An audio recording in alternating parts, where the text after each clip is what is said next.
Vaikai nėra sumažinta suaugusio žmogaus kopija. Gali kartais iš ausies ištraukti žirnį, o iš nosies teko Lego kaladėlę ar Lego žmogeliuko galvytę. Kūdikis turi vieną tik kalbą pagrindinę, tai yra verkimą. Vienas didžiausių mitų, su kuriuo susidūrus, tai kad vaikai neturi sinusų. Pirmas dalykas yra nosies plovimas labai svarbus gydymo eigoje. Kuo? O visi tie sutraukiantis purškalai vaikam galima naudoti, ar ne? Šitų lašų fobija yra vienas didžiausių trikdžių šiuo metu gydant vaikams slogą. Labadiena, gerbiami Vilnelės klinikų sveikatos virtuvės žiūrovai ir klausytojai. Kviečiame jūs žiūrėti YouTube ir klausyti Spotify. O šiandien mūsų pokalbis su gydytoja otolaringologe Edita Samackaite. Sveiki, Edita. Labadiena. Kalbėsimės apie ausų, nosies, gerklės ligas, bet daugiausia kalbėsim apie vaikus. Ir pirmas klausimas būtų apie tai, ar sunkiau gydyti vaikus negu suaugusius, nes otolaringologai gydo ir suaugusius, ir vaikus, ir kai kurios specialybės yra pasidalinę į tik vaikų gydytojus, kitos į suaugusių, o jūs gydot ir tuos. Kaip tai yra jūsų praktikai? Džiaugiuosi iš tiesų turėdama galimybę gydyti ir vaikus, ir suaugusius, nes kaip visada mėgstu sakyti savo pacientams, vaikai nėra sumažinta suaugusio žmogaus kopija ir iš tiesų reikia turėti labai daug žinių, kad sugebėtum tinkamai gydyti. Man labai patinka gydyti vaikus, nes jie niekada nemeluoja, greit susirga, bet ir labai greit išsveiksta ir žinoma dovanoja daug gerų emocijų ir iš tikrųjų tai yra labai tokia šilta, graži mano darbo su vaikais dalis. Bet nebūna taip, kad jie nepatenkinti ir sako, neduosiu žiūrėti gerklės. Būna, bet mes visada ieškom susitarimų, kompromisų ir žaislai, lipdukai ir čiulpinukai tikrai padeda. Tai receptų turite? Turim. Pražiodyti. Turim. Jie sako, ne, paprastai, ne. Jūs sugebate, kad pasakytų taip. Tai kokios tos dažniausios vaikų ausų, nosies, gerklės ligos Lietuvoje? Iš esmės, vaikų kaip pacientų kategorija yra įdomi tuo, kad vaikas turi vis dar tokią nesusiformavusią pilnai imuninę sistemą. Ir iš esmės visi ikimokyklinukai turi šansą tapti mano pacientais ūmiai susirgę. Mes žinom, kad iš maždaug 1000 kataloguotų virusų rūšių, kurie sukelia ligas, net 200 virusų rūšių sukelia viršutinių kvėpavimo takų, tai yra ausų, nosies ir gerklės įvairius susirgimus, tokius kaip ausų uždegimas, sloga, tonzilitas. Tai turbūt tos ūminės infekcijos ir yra pagrindinė grupė, ar ne, ligų. Pagrindinės ligos infekcijos, bet būna ir neinfekcijos. Be abejonės. Svetimkūniai turbūt yra vienas įdomesnių tokių ūmių situacijų, ar ne, kur gali kartais iš ausies ištraukti žirnį, o iš nosies teko Lego kaladėlę ar Lego žmogeliuko galvytę. Ir ką jūs sakė tas vaikas po to? Apsidžiaugia iš tiesų. Dažniausiai labai apsidžiaugia. Ir žirnį? Ir ką tik žirniai, verbos, kačiukai, kruopos, verbos, kavos pupelės, žodžiu, nėra ribų fantazijai. Iš esmės viskas, kas tik telpa, viskas keliauja viskas į nosį, ausis, į gerklę. Būna ir pavojingų čia tokių įvykių. Be abejonės. Baterijos turbūt, ar ne, reikėtų išskirti iš pavojingų daiktų, visokiausi daiktai nevalgomi, aštrus ir panašiai. Be abejonės vaikai yra tam amžiaus grupė, kuriam įdomu, jie tyrinėja tiek savo kūną, tiek aplinką ir kartais taip ir atsitinka. Tai dažniausiai mes šitoje situacijoje kalbam apie vaikus iki 5 metų amžiaus, ar ne? Tai ką norėtume tėvam pasakyti? Tėvam sakau daug gražių patarimų nebarti vaiko, nes pirma reakcija dažniausiai būna didžiulis tėvų išgąstis, kaip taip galėjo atsitikti, kodėl aš pražiūrėjau, tai nekaltinti savęs, tai yra natūrali raidos dalis. Na ir tiesiog smulkius dalykus laikykime ne taip lengvai prieinamose vietose. Na gerai, tai jeigu taip apibendrinti infekcijas, jeigu grįžtant prie jų, tai kodėl tie vaikai dažniau serga negu suaugusieji visgi? Nes tėvai dažnai išsigąsta. Ir ypač darželį pradėjo eiti, į mokyklą pradėjo eiti ir daug serga, gal čia yra imuniteto problema, kažką reikia daryti. Tai kaip jūs su jais čia tvarkote šitoj situacijoje? Reikėtų gal prisiminti, kad imuninė sistema susideda iš dviejų dalių. Tai yra įgimta imuninės sistemos dalis, kurią mes atsinešam, tai kokia yra, tokia yra. Tačiau yra ir kita imuninės sistemos dalis, tai įgyta, kurią mes įgyjame besimokydami. Ir kartais tas mokymasis ir vyksta būtent per sirgimą, ar ne? Nes iš esmės reikia suprasti, kad vaikas negimsta mokėdamas kovoti su visais virusais, nuo jų apsiginti ir daugiau niekada nesusirgti. Tai priklausomai nuo to, kokio ten tipo ta imuninė sistema, koks yra genofondas, aplinka, kurioje vaikas gyvena ir panašiai. Nuo to priklauso ir tiek infekcijų tas visas dažnis ir kaip vaikui seksis su tom infekcijom kovoti. Tai vieni vaikai serga labai lengvai ir sako tada mamos sloga ne liga ir kodėl čia visi taip pergyvenat, bet yra ir kita pusė vaikų, kurie serga sunkiai, komplikuotai, dažnai ir tampa mano pacientais. Tai kada ta sloga tampa jau problema? Atrodytų paprasta sloga? Paprasta sloga, kaip ir sakote, turėtų būti nekomplikuota, tai yra jos pagrindinė vieta ir nusiskundimų vieta yra nosis, tai nosis užgulusi, gali būti nosis sekrecija. Vaikams net 4 kartus dažniau negu suaugusiems žmonėms lydintis simptomas yra kosulys, kuris dažnai tėvus išgąsdina ir iš esmės niekur daugiau ta infekcija turėtų ir nenuplisti. Vaikas paslogavo, leidžiama, kaip sakom, iki 2 savaičių pasirgti ar ne ir paskui turėtų iškeliauti į darželį, ten vėl išbūti bent savaitę 2 ir toliau, kaip ir sakom, norma, jeigu ir vėl kažką naujai pasigaus. Tai mes turim tokį nerašytą susitarimą, kad serga kas 2 savaitės po 2 savaitės ir tai yra norma. Ar ne? Jeigu suaugusiam žmogui, sakom, sloga praeina per savaitę, tai vaikui mes duodam truputėlį daugiau laiko, nes kvėpavimo takai yra siauri, imuninė sistema yra nebrandi. Na ir reikia šiek tiek daugiau laiko tam kūnui atsigauti. Tačiau, jeigu mes turim situaciją, kuomet jau sloga susikomplikuoja į ausų uždegimą, arba kiekvieną slogą palydi bronchitas, plaučių uždegimas. Tai yra ta situacija, kur jau ieškom priežasties, kodėl ta sloga jau tampa komplikuota, ar ne? Arba kita gana dažna situacija, kai mes nebeturim aiškių ribų tarp susirgimo epizodų, atrodo vaikas sirgo, pagerėjo, išėjo 2 dienas į darželį ir vėl jis iš naujo serga. Tai tokie trumpi tarpai tarp slogų, komplikuotos slogos ir yra jau ta rimta situacija, kur reikėtų susimastyti ir pasirodyti gydytojui. Ar yra vaikų, kurie turi didesnę riziką sirgti ausų nosies gerklės ligom? Pavyzdžiui, jūsų praktikoje jūs kažkaip jos atrenkat tas rizikos grupės? Visi vaikai gali sirgti, ar ne, visom šitom virusinėm infekcijom. Didesnė rizika turbūt turėtų lydinčių susirgimų turintis vaikai, ypatingai jeigu yra genetinių kažkokių sutrikimų, ypatingai gleivinės ypatumų, ar ne, kaip tarkim, kociliarinio klirenso sutrikimas, kur nosis natūraliai turėtų mokėti apsivalyti, bet nemoka, pavyzdžiui. Tai yra tam tikrų genetinių situacijų. Taip pat labai retai, bet kai kurie vaikai gali turėti įgimtų imunosutrikimų, sakom, imunodeficitų ir dėl to irgi būti imlesni infekcijai. Dėl alergiškų pacientų mes visada turim tokią diskusiją su alergologais, nes klinikiniai tyrimai dviprasmiški yra gana. Viena vertus sako, kad lyg ir kaip tik geras yra imunitetas alergiškų žmonių, nes jis yra labai aktyvus, bet iš LOR pusės mes vis tik matom, kad labiau linkę rinkti infekcijas, kad ir lengvus susirgimus, bet žymiai dažniau negu žmonės, kurie neturi alergijų.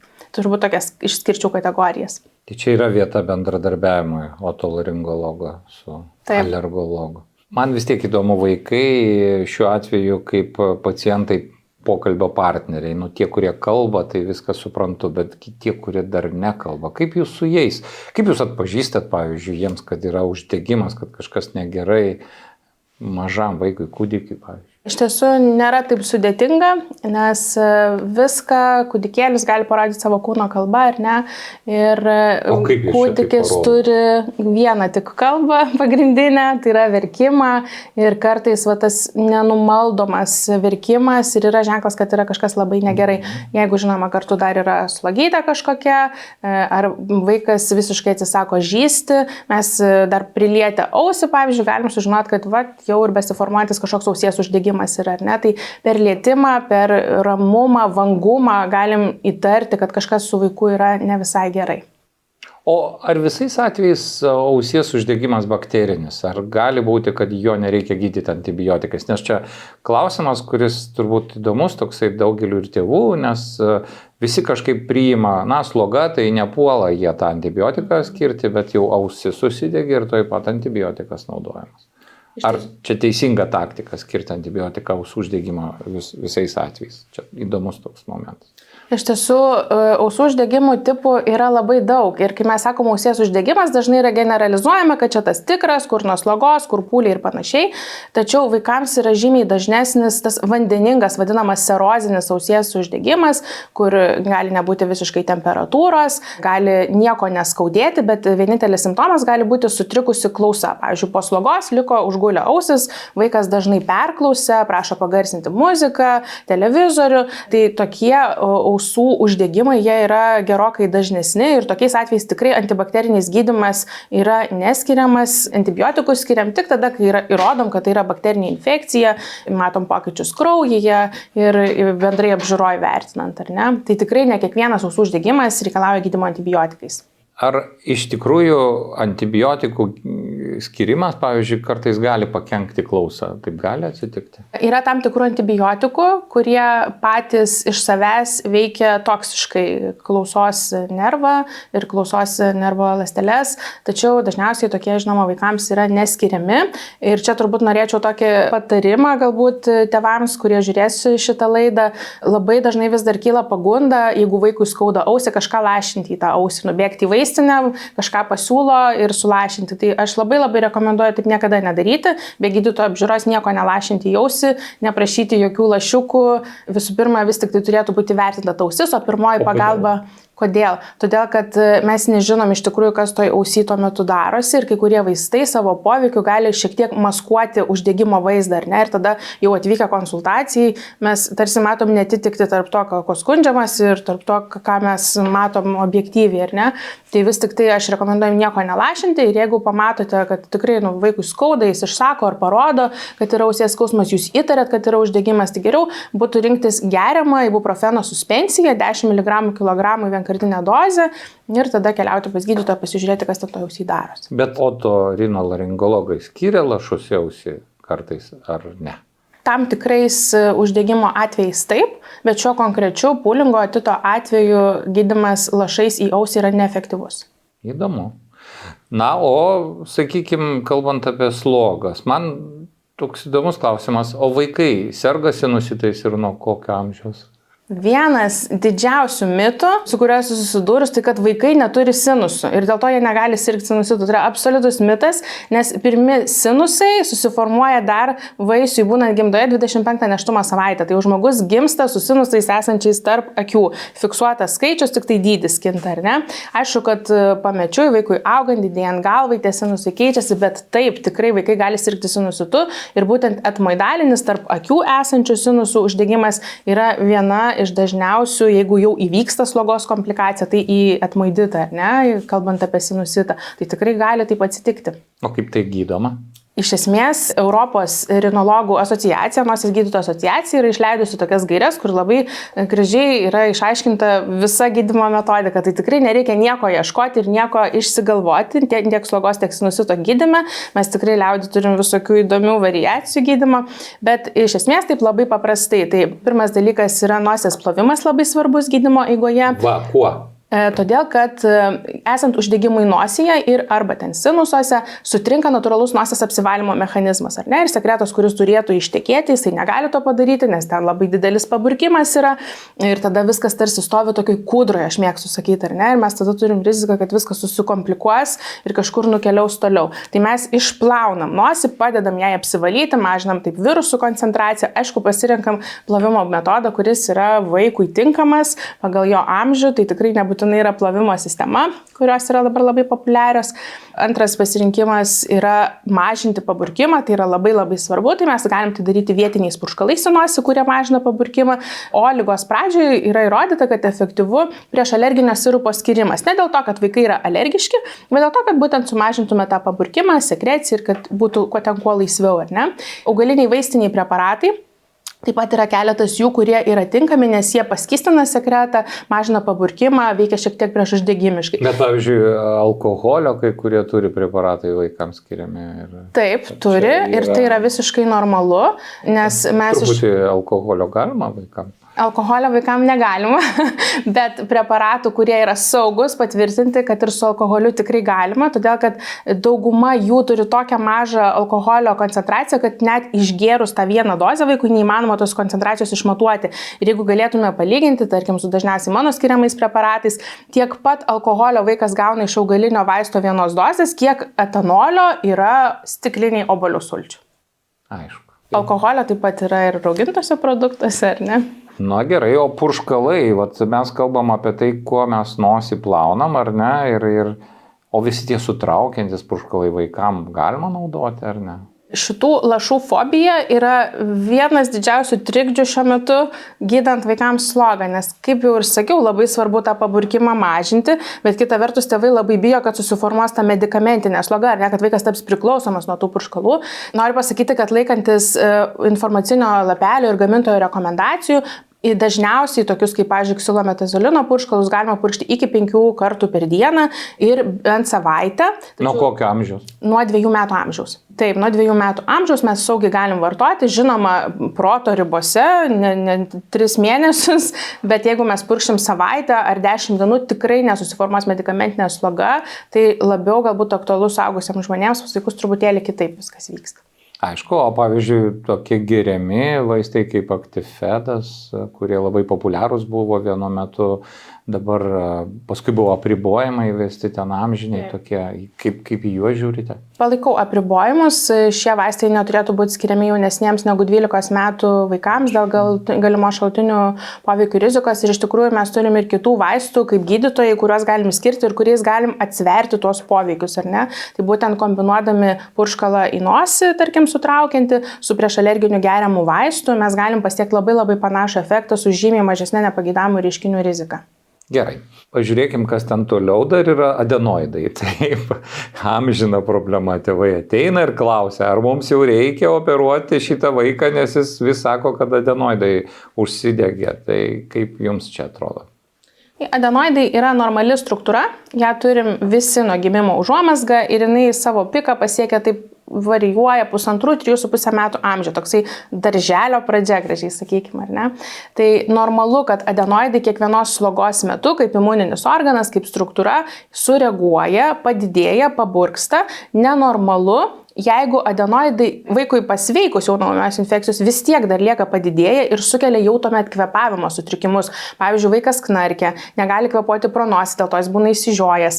Arba dar vienas variantas, jeigu adenoidai tampa lėtinių infekcijos židiniu. Tai yra vaikas taip dažnai serga, kad jau tie adenoidai, kaip sakykime, sugenda ir nebesugeba patys apsaugoti. Jie tampa, kaip aš mėgstu sakyti, tokiu mikrobų namas, kur mikrobai nuolatos dauginasi ir rusena lėtinis uždegimas, ar ne? Tai tokiu atveju mes galim gerti kiek norim antibiotikų, kiek norim plaut nosį, adenoidai jau yra pažeisti. Tai tokios dvi grupės - didelis infekuotumas arba tiesiog didelis dydis, ar ne, hipertrofija. O jeigu nusileisim truputį link tonzilių, ką apie jas galėtumėm pasakyti? Tonzilės taip pat yra labai svarbi imunologinė struktūra, jos kartu bendradarbiauja su adenoidais ir su liežuvio šaknyje esančia tonzilė. Tai yra tarsi viena komanda, aš mėgstu sakyti, tai tonzilės iš viso yra labai įdomios ir mums vis dar labai trūksta daug informacijos apie tonzilės, bet ką mes šiai dienai žinome, tai kad tonzilė iš esmės savo struktūra labai primena kempinė, kuri iš išorės gali atrodyti labai graži, rami, jokių pūlių jos nėra,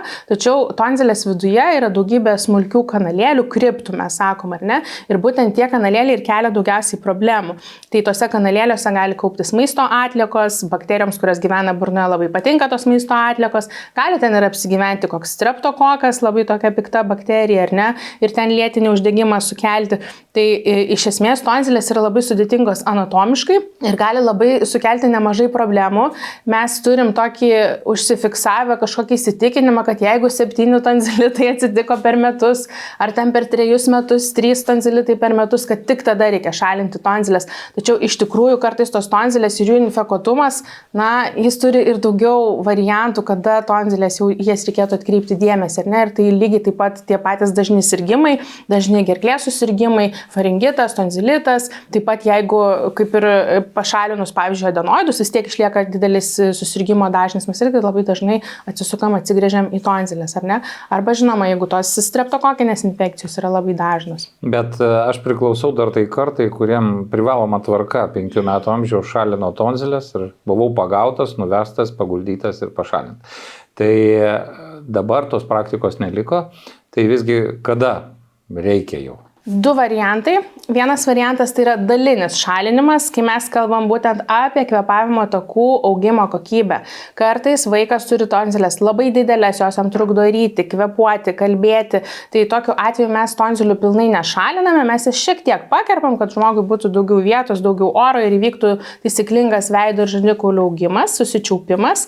Na, o jeigu vis tik tai mes įrodome, kad tonzilės yra infekcijos židinys ir iš ten kyla susirgimai ir problemos, tai tada jau šalinimas rekomenduojamas radikalus. Iš tikrųjų, išsamei čia papasakojot, norėčiau dar paklausti, o liaudiškos kokios nors priemonės, jos gali pakenkti, pavyzdžiui, kurios įprastos. Vat jūs matot tas praktikas, kurias naudoja tėvai.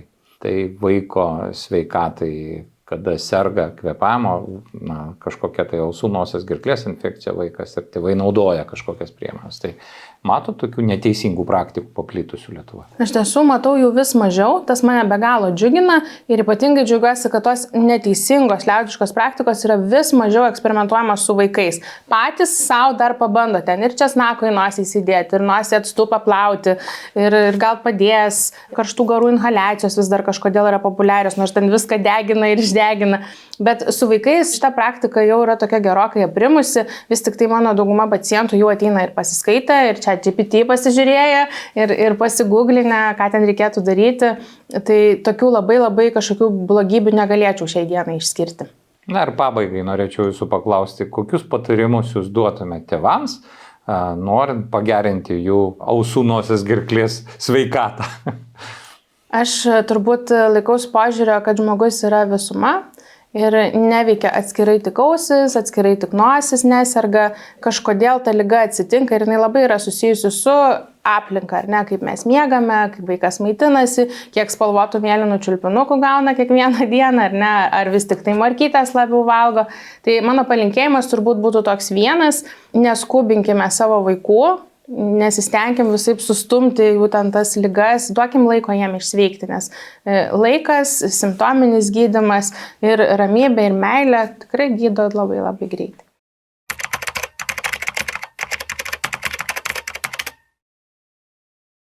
Kalbant apie eterinius aliejus, iš tiesų oficialių rekomendacijų, kaip naudoti eterinius aliejus vaikams gydyti nėra, tačiau mažiems vaikams nerekomenduojama nieko lašinti į nosį, tepti eterinių aliejų turinčių tepalų, argi tie patys difuzoriai negali būti paleisti kambaryje tuo metu esant vaikui. Yra įrodyta, kad pavyzdžiui, koks nors arbatmedžio aliejus eterinis veikia tikrai žudančiai mikrobus, tad jeigu iš tiesų norit pasinaudoti to eterinio aliejaus teikiamą naudą, galima būtų paleisti difuzorių kambaryje, kol vaiko nėra.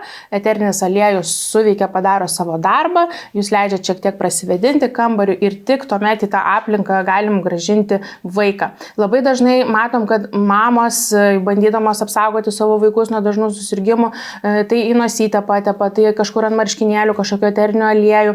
Tai visuomet skatinu pagalvoti apie kitus vaikus, kurie irgi bus kartu darželyje su jūsų vaikučiu ir kurie galbūt galėtų būti alergiški tam eteriniam aliejui ir vis tik tai iš tos pagalbos netaikyti. Kalbant apie inhaliacijas, iš tiesų nėra įrodyta, kad inhaliacijos nei ką nors kenktų peršalimo, slogos ar ten kažkokio uždegimo metu, nei kad labai stipriai padėtų. Turbūt svarbiausia būtų pasakyti, kad nerekomenduojama ir net negalima būtų naudoti karšto garo inhaliacijų, ypatingai negalima vaikams, nes rizikuojame ne tik tai kvėpavimo takų nudegimu, tačiau ir apskritai nudegimu ir mums labai dažnai jų chirurgai prašo vaikų tai priminti. Na, o jeigu vis tik tai nusprendžiam pabandyti inhaliuoti, nes pavyzdžiui vaikas kosti, tai reikėtų naudoti specialų inhaliatorių, kuris generuoja vėsų garą. Na ir nereikėtų viršyti daugiau negu 10 minučių 2 kartus per dieną, toks tikrai inhaliavimo kiekis yra dažnis pakankamas.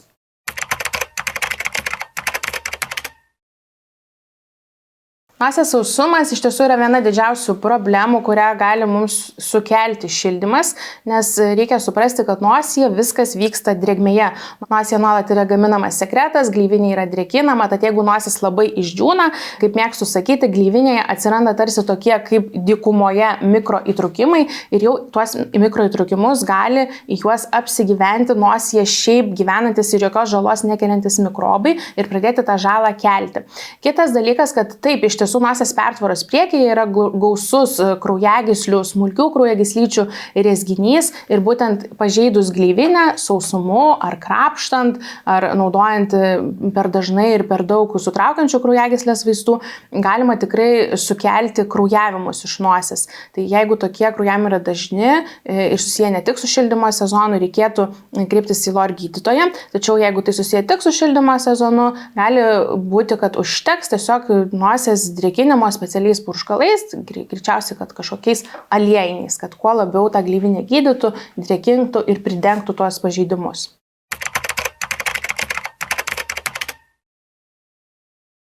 Nėra tikslios amžiaus ribos, kurioje mes turėtume pasakyti, kad reikia iki tam tikro amžiaus išoperuoti, ar vaikas išaugs. Tiesa, kad vaikas išaugs, tačiau jeigu mes jau kalbam apie chirurginį adenoidų gydymą, greičiausiai esame išbandę visas medikamentinės galimybės, kad vaikas sirgtų rečiau ir kad kvėpuotų pakankamai.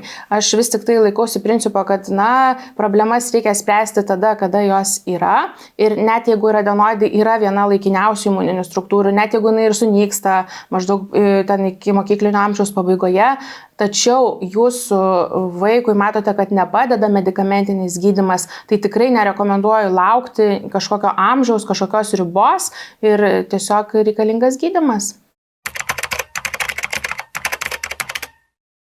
Tikrai taip. Esant ūmiam uždegimui, šaltis yra mūsų draugas, nes mažina paburkimą, mažina uždegimą, lengvina skausmą, tai tikrai nedraudžiam vaikam valgyti ledų, nei kai jie serga angina, nei po operacijų, nes mes sergam ne nuo ledų, sergam dėl mikrobų. Šiandien su mumis buvo vaikus ir suaugusius gydanti ausų, nosies, gerklės gydytoja Edita Samackaitė, o Vilnelės klinikų sveikatos virtuvės žiūrovams ir klausytojams noriu priminti, kad prenumeruotų mus Spotify ir YouTube platformose ir žiūrėtų sekančius mūsų įrašus. Ačiū visiems.